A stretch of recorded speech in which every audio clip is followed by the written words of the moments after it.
আপনার রব আপনার কওমের প্রতি আযাব নাজিল করবেন না যদি আপনি থাকেন। আর যদি তারা ইস্তেগফারে রত রাখে তাহলে গণ আযাব আল্লাহর পক্ষ থেকে আসবে।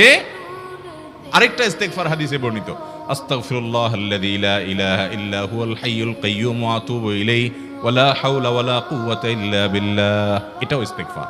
তাহলে একটা বড় ইস্তেগফার, একটা মিডিয়াম, একটা ছোট, যার যেটা সুবিধা হয় এটা পড়েন।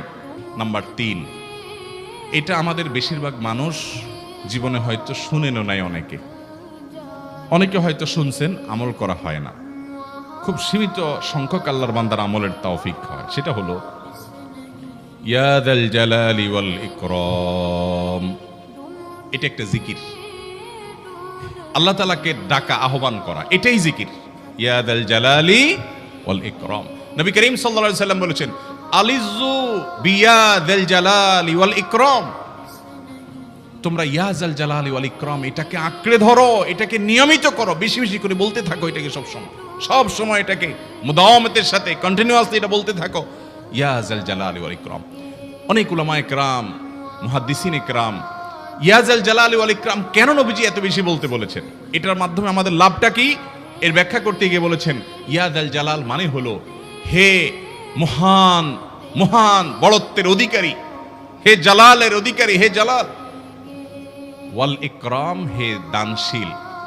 তাহলে প্রথম বাক্যে আল্লাহর বড়ত্বের কথা স্বীকৃতি দিয়ে প্রশংসা করা হয়, আর দ্বিতীয় বাক্যে হে দানশীল বলে আল্লাহ তাআলার কাছ থেকে চাওয়া হয় যে আপনি যেহেতু দানশীল এবং আপনি যদি মহান, অতএব আপনি আমাকে দান করেন।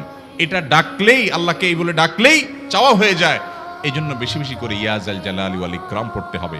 নাম্বার 4 নম্বর যে দোয়া এবং জিকির করতে নবী করিম সাল্লাল্লাহু আলাইহি সাল্লাম সব সময় আমাদেরকে উৎসাহ দিয়েছেন, অনুপ্রেরণা দিয়েছেন।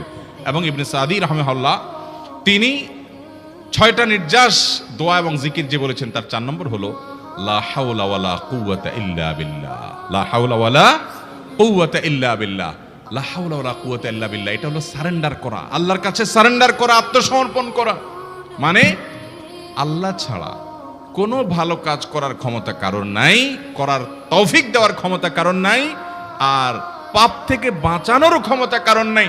এই জন্য আমি কেমন যেন আল্লাহর কাছে সারেন্ডার করছেন, লা হাওলা ওয়ালা কুওয়াতা ইল্লা বিল্লাহ। কোনো অবস্থা, কোনো সামর্থ্য এগুলো কারোর কাছে নাই, শুধুমাত্র কার কাছে আছে? আল্লাহর কাছে আছে। এই অর্থ বুঝে আপনি লা হাওলা ওয়ালা কুওয়াতা ইল্লা বিল্লাহ বেশি বেশি পাঠ করবেন।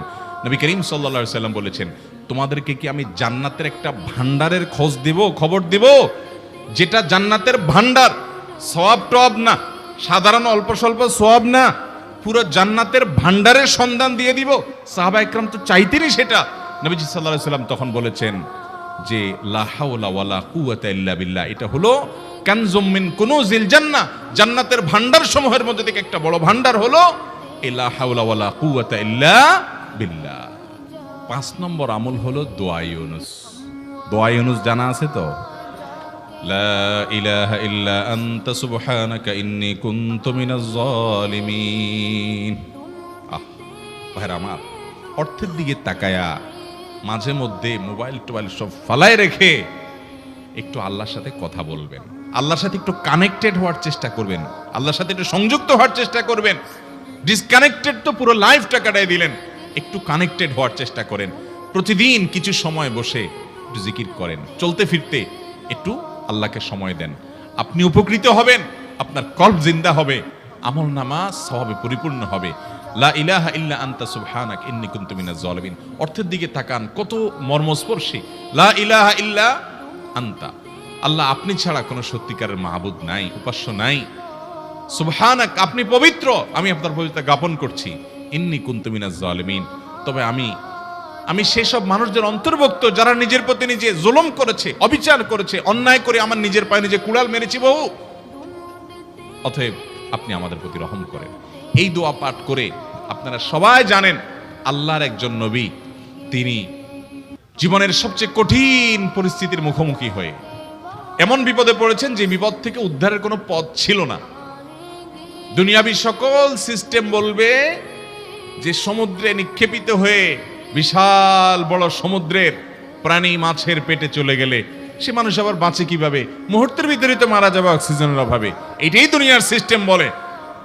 আল্লাহ তাআলা অলৌকিক ভাবে, লৌকিক সিস্টেমের ঊর্ধ্বে রেখে আল্লাহ তাআলা তাকে এই বাক্য পাঠ করার কারণে, এর মাধ্যমে আল্লাহ তাকে মুক্তি দান করেছে। এবং আল্লাহ তাআলা এই ঘটনা কোরআনে উল্লেখ করার পর একটা সুসংবাদ বলছেন আমাদের সবার জন্য, বিরাট বড় আনন্দের সংবাদ। আল্লাহ বলেছেন, ওয়াকাযালিকা নুনজিল মুমিনিন। এই বাক্য পাঠ করার পর ইউনূস আলাইহিস সালামকে শুধু রক্ষা করেছেন আল্লাহ, তাই নয়, আল্লাহ বলেছেন একইভাবে তাকে যেরকম রক্ষা করেছি, এই বাক্য যদি কেউ পড়ার মতো পড়ে, হক আদায় করে পড়ে, মনের গভীর থেকে পড়ে, মর্ম উপলব্ধি করে পড়ে, নিয়মিত পড়ে, ওয়াকাযালিকা নুনজিল মুমিনিন, ঈমানদারদেরকে আমি রক্ষা করে দেব এভাবে।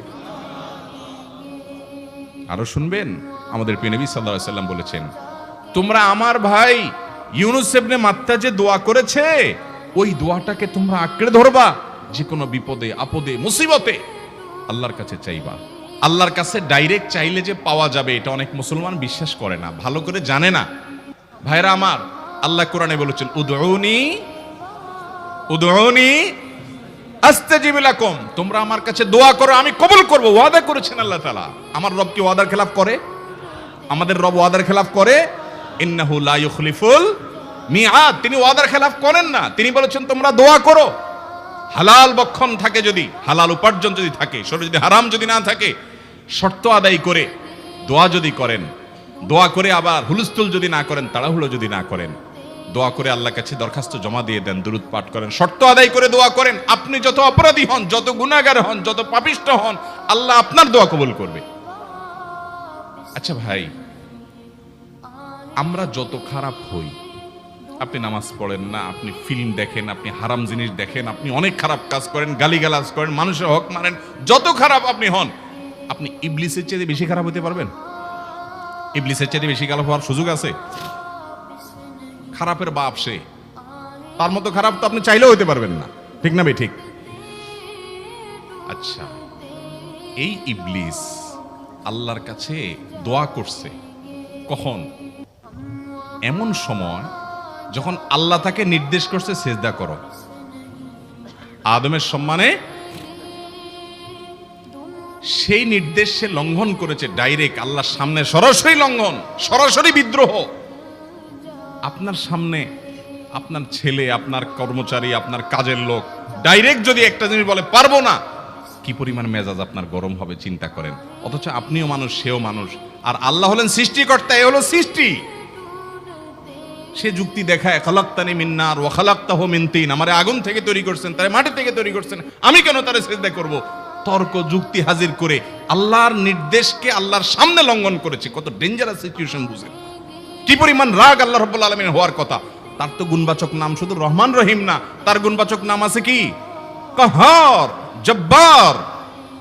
তো আল্লাহ রাব্বুল আলামিনের এই গুণবাচক নামও তো আছে। তিনি তো প্রচন্ড রকমের কাহারের অধিকারী। তো আল্লাহর সামনে ডাইরেক্ট তার আদেশকে লঙ্ঘন করেছে, হঠকারিতা দেখিয়েছে, অহংকার করেছে, দম্ভ দেখিয়েছে, এত বড় বেয়াদবি করেছে। ওই টাইমে আল্লাহ তাআলা তো রাগ হওয়ার কথা। ওই রাগের সময়, ওই কঠিন সময় ইবলিস যখন আল্লাহ তাকে বললেন, যাও ফখরুজ মিনহা ফাইন্নাকা রাজিম, জান্নাত থেকে বের হও, তুমি বিতাড়িত, আল্লাহ রাগ হয়ে তাকে জান্নাত থেকে বের করে দিলেন। ভাইরা আমার, এই রকম সময় পর্যন্ত ইবলিস দোয়া করে বসছে। কি দোয়া করছে? রব্বি আনজিরনি ইলা ইয়াউমি ইউবআসুন, আল্লাহ আমাকে সুযোগ দেন, কিয়ামত পর্যন্ত হায়াতটা দেন আমারে। দোয়া করে বসছে। কিন্তু আল্লাহ তাআলা কি করছেন? আল্লাহ বলছেন, তো বড় সাহস তোর, বেটা মাত্র সিজদা করতে বলছেন, করলি না, কমবখত, আবার দোয়া করস? আল্লাহ সেটা বলেন নাই। আল্লাহ কি করছেন? ইন্নাকা মিনাল মুনজারিন, যাও তোমাকে সুযোগ দেয়া হলো। সুবহানাল্লাহ। ইবলিস যদি আল্লাহর রাগ হওয়ার মতো সময়ে, ক্রোধ হওয়ার মতো সময়ে আল্লাহর সামনে আল্লাহর সরাসরি অবাধ্য হয়ে আল্লাহ তাকে বের করে দিচ্ছেন, বিতাড়িত শয়তানকে, ওই টাইমে যদি দোয়া করার পর ইবলিসের দোয়া কবুল হয়, ও মুসলমান, আপনি আল্লাহর গোলাম হিসেবে নিজেকে স্বীকার করেন, আপনি যত পাপিষ্ঠ হন না কেন, আপনার দোয়া কেন কবুল হবে? আল্লাহর কাছে দোয়া করবো না ইনশাআল্লাহ? ইবলিসই আমাদেরকে বুঝায়, ফুসলায়, তুই কোন মুখে দোয়া করবি আল্লাহর কাছে? তোর নামাজের ঠিক নাই, তোর ইবাদতের ঠিক নাই, এত আকাম কুকাম করস ফেসবুকে ইউটিউবে, তোর মতো 2 নম্বর একটা মানুষ, কোন মুখে আল্লাহর কাছে দোয়া করবি? থাক, দোয়া করিস না, আমি কেমনে এই মুখ নিয়ে দোয়া করবি? এটা যখন আপনার মনের ভিতরে আসে তখন বুঝবেন যে মিস্টার ইবলিস অ্যাক্টিভ হয়ে গেছে আপনার শরীরে। কথা কি বুঝাতে পারছি? আল্লাহর কাছে দোয়া করবেন তো ইনশাআল্লাহ। এই 6টা দোয়া জিকিরের 5 নম্বর দোয়া ইউনুস, অর্থ সহকারে বুঝে বুঝে আল্লাহর কাছে চাইবেন এবং দোয়া করবেন।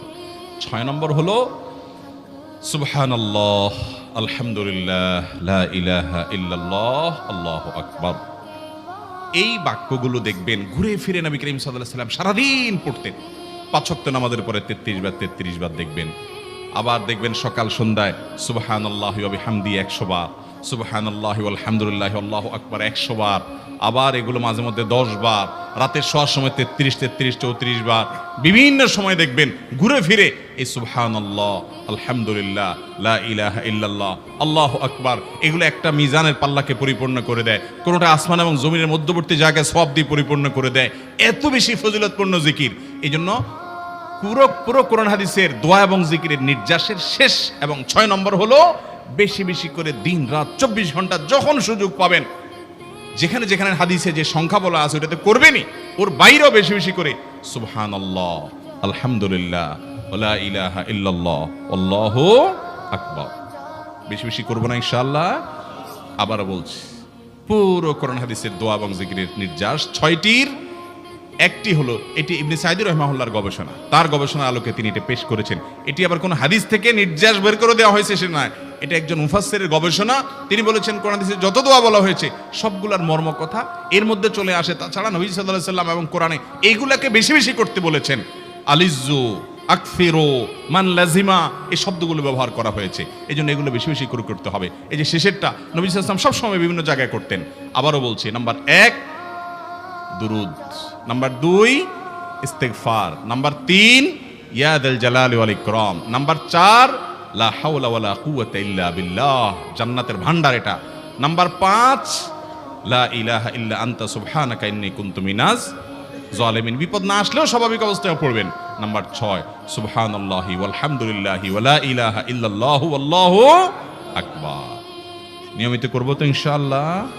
আল্লাহ আমাকে আপনাকে আমাদের সবাইকে আমল করার তৌফিক দান করুন, সব সময় জিকিরের মধ্যে থাকার তৌফিক দান করুন।